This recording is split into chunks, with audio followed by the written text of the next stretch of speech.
So, ayun, magandang gabi mga lodi. Ayan, so maliwanag yung buwan ngayon. So, isa sa mga daanan na to na maraming nadidisgrasya mga lodi. No? Maraming mga na-aksidente dito sa part na to. So, bilang respeto, kailangan natin bumusina dito sa dinadaanan nating at binabaybay nating daan. So, sa kapatagang ito, dito madalas ang mga bagaan, no, ng mga motorsiklo at mga sasakyan. So sa part na to mga lodi, magbigay tayo ng respeto para sa mga maluluwang na hindi pa na ano mga dito sa parting ito. So kapag ito yung nadaanan nating kalsada, so mas maganda kapag ano lang tayo, low gear lang tayo mga lodi, para mas safe yung ating pagpapatakbo, pagmamaneho natin ay para maging safe tayo. So part na to mga lodi, isa rin sa mga daan na blind curve. Ayan, so mas kailangan nating bagalan yung takbo at syempre kailangan naka high beam yung ating mga ilaw para mas mabilis tayong mapansin ng mga kasalubungan natin.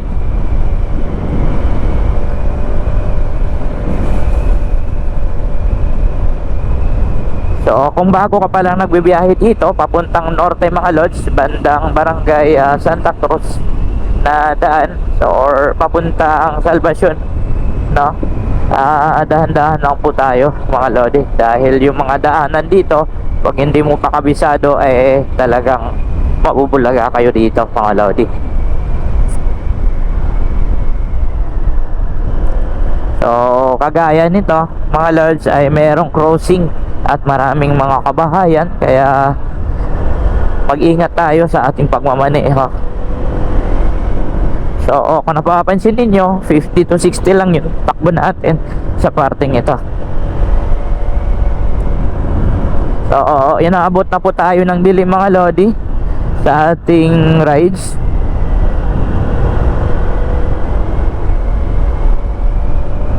So base sa mga kwento-kwento ng mga karamihan mga lodi, simula rito marami ng mga kwento ng mga riders na merong papakita sa kanila dito ng mga di nating mawaring mga kaluluwa. So hindi natin alam kung ano yung mga na-experience nila dito. So simula dito sa may paakyat na to. So bago tayo lumigo dito sa parting ito mga lodge, so nagbubusay na po talaga ako, berang respeto, para hindi tayo anuhin ng mga alam nyo na mga lodi kapag isang rider, kapag nagra-rides ka. Ayan. So kung napapansin ninyo yung mga sasakyan dito, mga ay bumabagal yung kanilang takbo.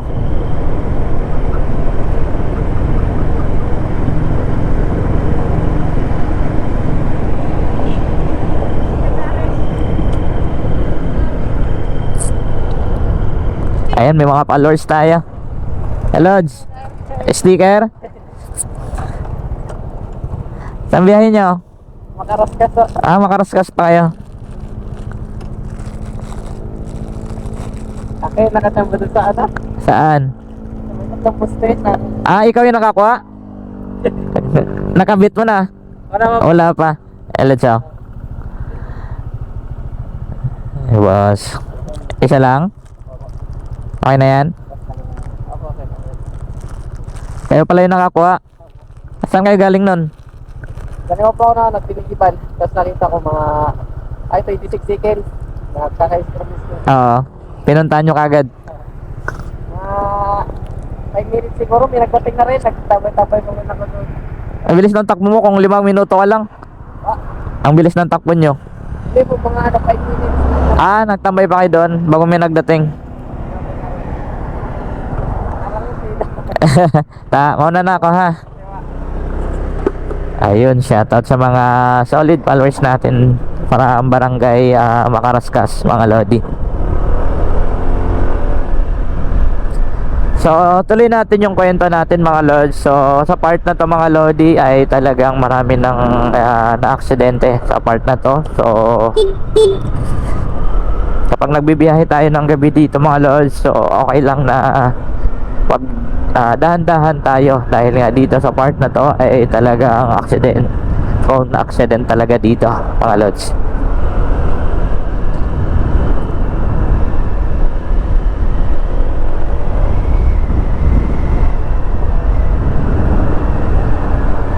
Ayan, so dito sa parting to kadalasan nag-overshoot yung mga sasakyan dahil nga sa sikong-siko na kurbada dito. So dati ay 2 lanes lang yan dito, kaya maraming na-accident dito sa part na to. Same din po dito, mga Lord, sa parting ito mas maganda na minor lang yung takbo natin. So kung napapansin niyo yung mga sasakyan natin nandoon sa harap, umagal lang yung kanilang takbo.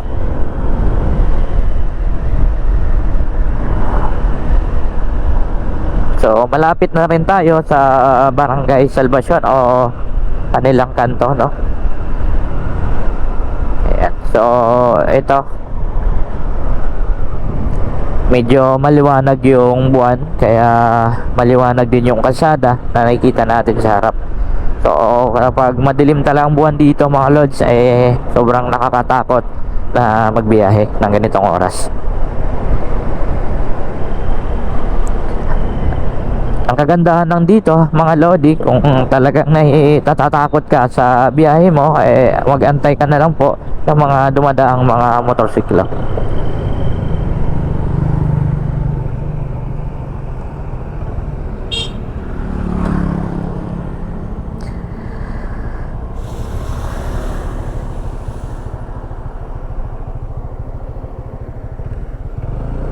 So ito yung mga kinakainan naming lumi kapag dito kami sa Barangay Salvacion. So dito po kami nagpapahinga kapag galing long rides. So yun lang, mga Lodi, no, yung kaibigan, kapag hindi natin alam or hindi tayo familiar sa mga kalsada na dinadaanan natin, so dahan-dahan lang po tayo, at syempre magbigay rin po tayo ng respeto, ay magbusina lang po tayo sa mga kalsada na nadadaanan natin. So gaya ng ginawa natin, para hindi tayo mapansin, magbubusina po tayo para bilang bigay respeto. So yun lang, sa muli, mga Lodi, this is Legendary TV. So lagi nagsasabi na ride safe, Lods. So peace out na tayo, mga Lodi.